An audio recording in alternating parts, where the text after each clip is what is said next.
तो दोस्तों अब तो जापान ने 180 डिग्री का टर्न ले लिया है। पहले तो ये भारत को कह रही थी कि आप 6th generation fighter jet programme का हिस्सा मत बनो, तो वहीं दूसरी तरफ अब ये भारत को कह रहे हैं कि चलो आप साथ में आ जाओ, हम मिलकर बनाएंगे एक long range tactical strike missile जो चीन को काउंटर कर सकेगी। आखिरकार कैसा है ये दोगलापन, मैं आपको आगे इस वीडियो में बताऊंगा।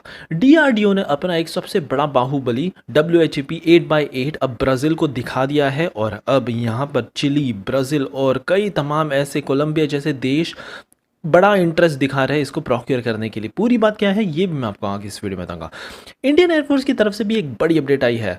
अब यूके और रशिया से आने वाली सीट पूरी तरह से बंद हो जाएगी क्योंकि भारत ने कमाल की लोकली मेड इजेक्शन सीट्स बना ली है और इसकी डिमांड पूरी तरह से अब स्काई रॉकेट हो जाएगी। इतने ज़्यादा कूल फीचर्स इसमें हमने डाल दिए। महिंद्रा अब हेलीकॉप्टर की मैन्युफैक्चरिंग के लिए भी उतर चुका है। आगे देखेंगे कैसे भारत ने अपना पहला डोमेस्टिकली खुद भारतीय टेक्नोलॉजी को यूज करके एयरबस A320 का पूरा एक सिमुलेटर ही तैयार कर दिया पुणे में और इससे भारत के लाखों करोड़ों रुपए बच जाएंगे। और फाइनली देखेंगे कि कैसे इंडियन एयरफोर्स के ग्राउंड बेस्ड सिग्नल रेडार्स हमने निकाल फेंके और सीधा ये व्हीकल्स पर ही लगाकर अब हमने छोड़ दिए इनको हाई ऑल्टीट्यूड वाले रीजन्स में, जिससे चीन और पाकिस्तान का हाल तो पूरी तरह से बेहाल ही हो जाएगा। सो काफी कमाल की आज की सीरीज होगी। सो बिना वक्त हुआ बढ़ते हमारी पहली खबर की तरफ से जो आ रही है जापान के पास से। अब यहाँ पर जापान ने एक प्रपोजल रखा है भारत के सामने। ये कह रहे हैं कि इंडो पैसिफिक का हमें ये जो पूरा डिफरेंस है ना, इसको और भी ज़्यादा स्ट्रॉन्ग करना है और इसीलिए क्यों ना भारत और जापान मिलकर एक कमाल की 2000-3000 किलोमीटर केपेबल रेंज वाली टैक्टिकल स्ट्राइक कैपेबिलिटी को डेवलप करे। ऐसी कमाल की मिसाइल जो चाइना के बढ़ते प्रकोप पर हम इजीली काबू पा सकते हैं। जापान को यहाँ पर अपना सबसे बड़ा फियर लग रहा है because of it Senkaku islands, जहाँ पर चीन के वजह से काफ़ी विवाद इनको देखने मिला था। तो वहीं भारत के LAC हिमालय रीजन्स में अक्सर यहाँ पर आए दिन विवाद होते रहते।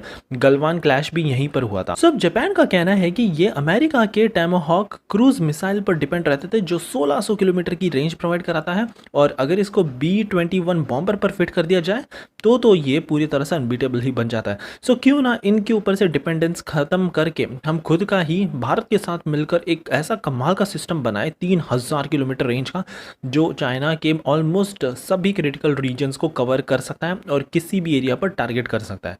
भारत के पास भी एक्सपर्टीज देखे तो हमारे पास ऑलरेडी निर्भय क्रूज मिसाइल है जिसकी रेंज है 1000 किलोमीटर्स की और इसी का अगर हम एक अपग्रेडेड वर्जन जापान के साथ मिलकर बनाएं तो शायद हम 2000-3000 किलोमीटर की रेंज वाली ये मिसाइल भी इजीली डेवलप कर सकते हैं। वैसे ये काम बिल्कुल भी आसान नहीं होने वाला है क्योंकि जापान के पास कोई ज़्यादा एक्सपर्टीज है नहीं ISR टेक्नोलॉजी को लेकर, दैट मीन्स इंटेलिजेंस, सर्विलियंस और रिकॉग्नाइजेंस।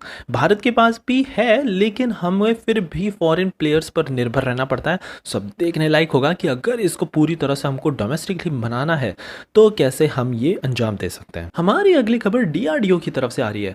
अब यहाँ पर ब्राजील के रियो डे जेनेरियो शहर में लैटिन अमेरिका के एक्सपो किए जा रहे हैं डिफेंस इक्विपमेंट्स को लेकर और भारत ने अपना बाहुबली WHAP 8x8 शोकेस कर दिया जो पूरी तरह से एम्फीबियस आर्मर्ड व्हीकल है और इसे देखकर तो ब्राजील के साथ कई तमाम देश इसके दीवाने बन चुके हैं। आपको बता दें कि ये टाटा द्वारा डेवलप किया गया ये पूरा सिस्टम है और इसकी डिमांड मोरक्को में बड़ी तेजी से बढ़ी थी। 150 यूनिट्स ऑलरेडी इन्होंने इनिशियल ऑर्डर प्लेस कर दिए और अब तो ये कह रहे हैं कि 400 और हमको चाहिए। इनफैक्ट इतने ऑर्डर ये देखकर टाटा तो एक पूरी की पूरी मैन्युफैक्चरिंग फैसिलिटी ही मोरक्को में लगा रही है जहां पर इसकी कैपेसिटी होगी 100 यूनिट्स।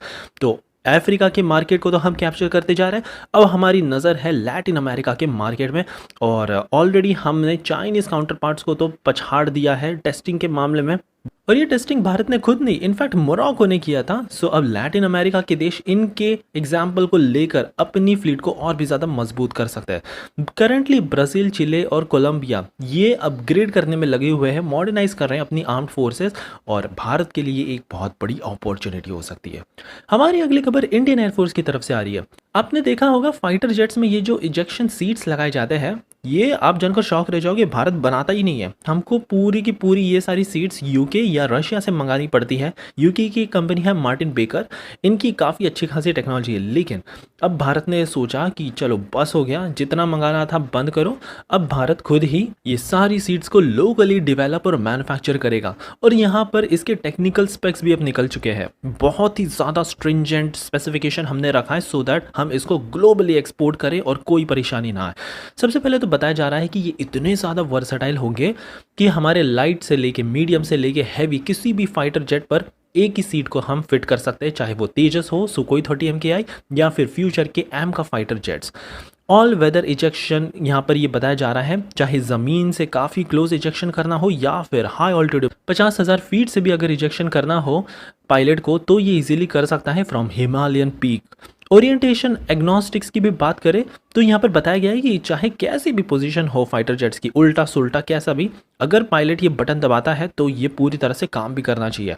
और टेम्परेचर रेजिलियंस भी इसका काफ़ी कमाल का है। -40 डिग्री सेल्सियस से लेके +70 डिग्री सेल्सियस के तापमान पर वाइब्रेशन से लेके शॉक्स ये इजीली सब कुछ झेल सकता है। और इसको इलेक्ट्रोमैग्नेटिक इंटरफेरेंस भी किया जा सकता है दुश्मनों द्वारा, ये कभी काम करेगा ही नहीं सिस्टम, तो इससे भी पूरा इसको प्रूफ बनाया जा रहा है सो दैट इलेक्ट्रॉनिकली अगर कुछ फेर बदल करने की कोशिश की जाए तो भी इस टेक्नोलॉजी पर कोई असर नहीं पड़ेगा। और फाइनली एक मॉड्यूलर कंपोनेंट डिज़ाइन हम इसका बना रहे हैं सो दैट सर्विसिंग बहुत ही ज़्यादा इजी हो, सो दैट फाइटर जेट्स का डाउन टाइम बहुत ही ज़्यादा सिग्निफिकेंटली रिड्यूस हो जाए। सो अब इतने स्ट्रिंजेंट एक्शन को देखकर लग रहा है कि भारत न केवल ही अपनी डिमांड लेकिन दुनिया भर की डिमांड को ईजिली अब सेटिस्फाई कर सकता है।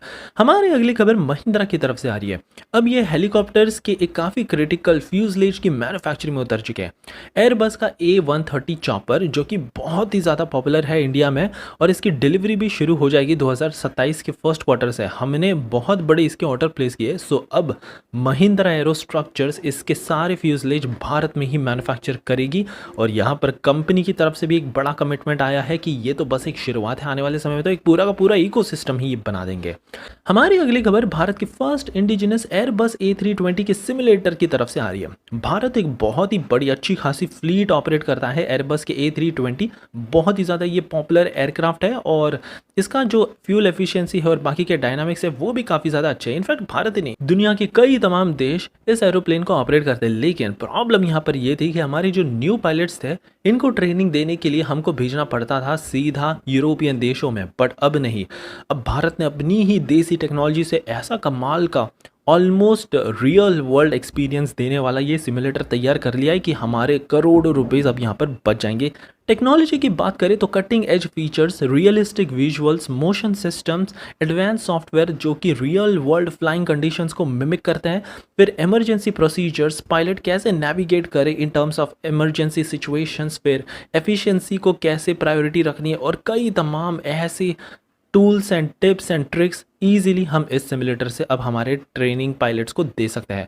आने वाले समय में तो भारत टारगेट कर रहा है कि दुनिया भर के जो पायलट्स हैं नए नए, इनको भारत में आकर ये ट्रेनिंग लगने लग जाएंगे। ऐसा कमाल का हमने ये सिस्टम डेवलप किया है, इतना एडवांस है। सो ये थी हमारी आज की कमाल की न्यूज़ सीरीज। होप आपको आज की सीरीज पसंद आई हो, और प्लीज़ एज यूजुअल एक लाइक करना मत भूलिएगा आपका ऐसा ही कमाल का सपोर्ट दिखाने के लिए।